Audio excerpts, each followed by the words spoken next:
अस्सलाम वालेकुम दोस्तों, कैसे हो? उम्मीद है कि सब खैरियत से होंगे। अल्लाह आप लोगों को ऐसे ही खुश रखे। एक बहुत कामयाब, एक बहुत सक्सेसफुल और एक बहुत बाइज्जत खातून अपनी आप बीती सुनाते हुए एक दिन कहने लगी कि जब मैं पढ़ती थी तो मेरी माँ, मेरी अम्मा मुझे बिल्कुल अच्छी नहीं लगती थी। मुझे उनसे चिढ़ हो गई थी। वजह उसकी ये थी कि जब मैं पढ़ती थी उस वक्त छोटे छोटे कमीसों का रिवाज था और मेरी अम्मा मेरे लिए लंबी लंबी कमीसें सिलवाती थी।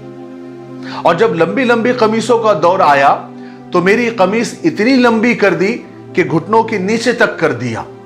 मेरी अम्मा अच्छे से अच्छे कपड़ों का बिल्कुल सत्यानाश कर देती थी।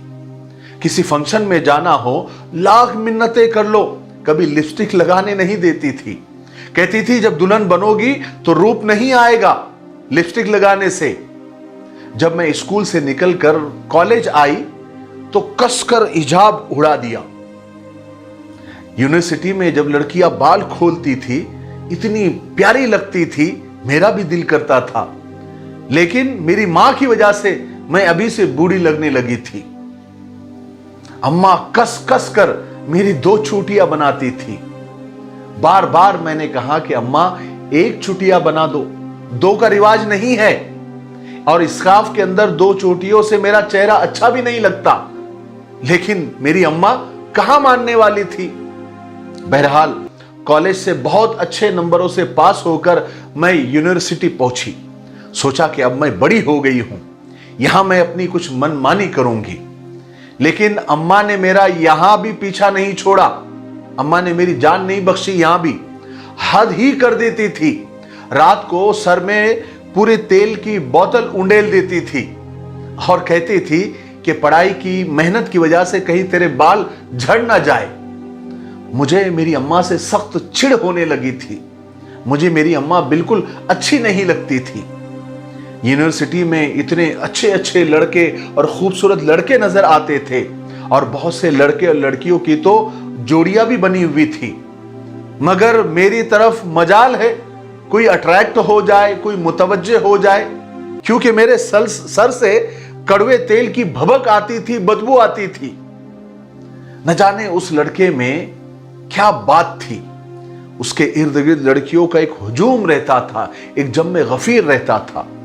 मेरी भी ख्वाहिश होने लगी थी कि मैं उसकी दोस्त बन जाऊं, फ्रेंड बन जाऊं, लेकिन वो मेरी तरफ देखता भी नहीं था। उस वक्त एक सहेली ने मुझसे कहा कि देखो, याद रखना, तुम जैसी हो, तुम जैसी रहती हो, वैसे ही लोग तुम्हें मिलेंगे। खैर, मैंने इस हकीकत को तस्लीम कर लिया और पूरी तरह पढ़ाई में मुतवज्जे हो गई।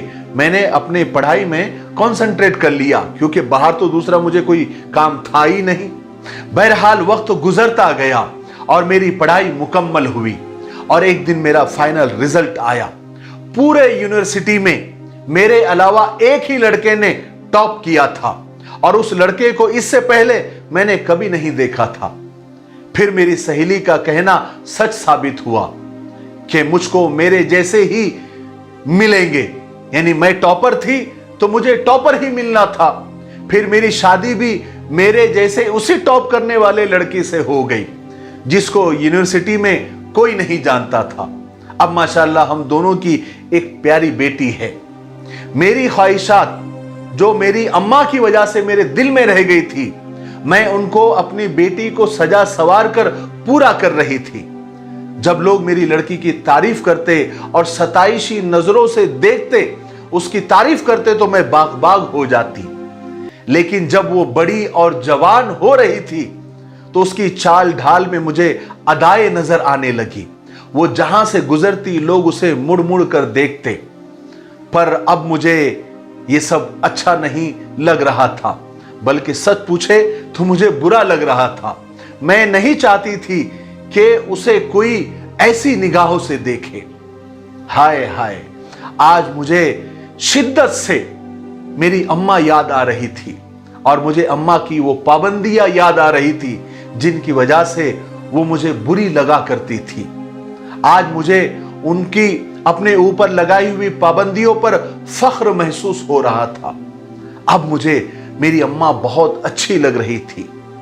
मैंने अपनी बेटी को अपने पास बुलाया और अपनी जिंदगी के यही राज समझाने के लिए कि बाज मामलात में माओं की तरफ से जो पाबंदियां होती है वो बच्चियों की वकार और इज्जत में इजाफा करती है और उन्हें दुनिया व आखिरत में सुरखरू करती है, कामयाब करती है। वो खातून आगे कहने लगी कि आजकल की नौजवान नस्ल ने पर्दे को क्या से क्या बना लिया है, मेरी समझ में नहीं आता कि ये पर्दे की कौन सी शक्ल है। कहती है कि अभी पिछले दिनों की बात है, मेरा एक क्लिनिक में जाना हुआ, वहां काफी रश था, तो मैं नंबर लेकर एक तरफ बैठ गई और अपनी बारी का इंतजार करने लगी। इतने में 2-3 नौजवान लड़कियां क्लिनिक में दाखिल हुई, खूबसूरत मैक्सी नुमा अबाया पहने हुए और बिल्कुल चुस्त आस्तीने, गले और आस्तीनों पर बहुत खूबसूरत काम बना हुआ, सर पर बड़ी खूबसूरती और नफासत से छोटा सा स्कार्फ लिपटा हुआ, सर पर बाएं तरफ स्कार्फ के ऊपर एक नगीनों से मुज़य्यन पिन लगी हुई। स्कार्फ इतना छोटा कि बमुश्किल चेहरे से थोड़ा सा नीचे गले तक आ रहा था, इतना भी नहीं था कि सीने को ढांप ले। अबाया ऐसे कि जिस्म के नशेब व फराज, उतारो चढ़ाव बिल्कुल साफ नजर आ रहे थे। स्कार्फ सिर्फ खूबसूरती के लिए पहना हुआ था, साफ नजर आ रहा था, जिसमें चेहरा भी खुला हुआ था। आंखें गोया नैन कटारे, सुरमा, काजल, लाइनर, होठों पर लिपस्टिक। दिल में एक दर्द सी लहर उठी कि हाय, पर्दे के नाम पर ऐसी बेहयाई, ऐसे पर्दे को तो खुद पर्दे की जरूरत है। और कुछ खवातीन थोड़ा सा चेहरा ढांपने का एहतमाम तो कर लेती है, मगर बदन उनके भी खुले हुए होते हैं। बुर्का एक से बढ़कर एक स्टाइलिश, नित नए डिजाइन, कढ़ाई, कटवर्क, मोती, नगीने रंगों से भरपूर पर्दे और हिजाब के नाम पर कैसे कैसे फैशन इंट्रोड्यूस कराए जा रहे हैं। वो बजाय औरत को ढांपने के मजीद बेपर्दा कर रहे हैं। ना देखने वाला भी देखने पर मजबूर हो जाए। हर एक नजर को दावते नजारा देते हुए ये हिजाब, हमारे खवातीन बुर्के और हिजाब को फैशन के तौर पर अब अपना लिया है।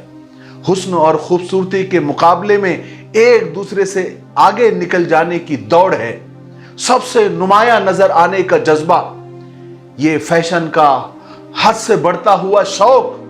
मुझे बहुत अफसोस हुआ।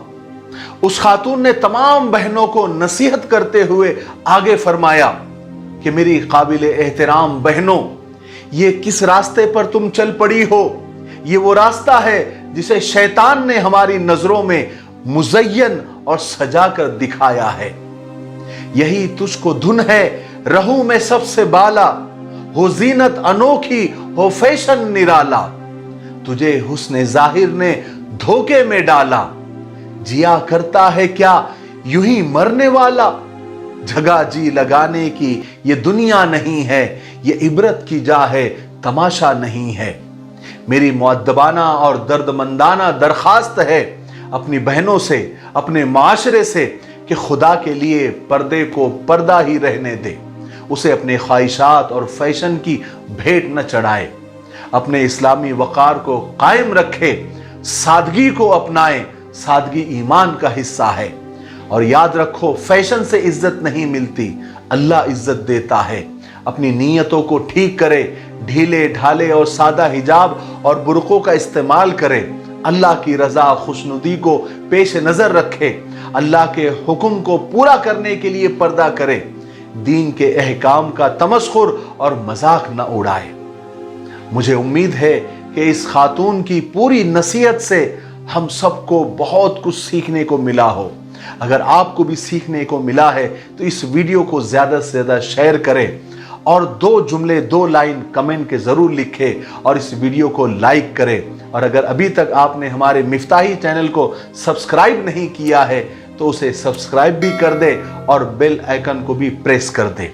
ठीक है, तब तक मेरे लिए, पूरी उम्मत के लिए, पूरी इंसानियत, पूरी मानवता के लिए और हमारे प्यारे मुल्क भारत के लिए और यहाँ के अमन व अमान के लिए खूब दुआएं करते रहे। अस्सलामु अलैकुम व रहमतुल्लाहि व बरकातुहू।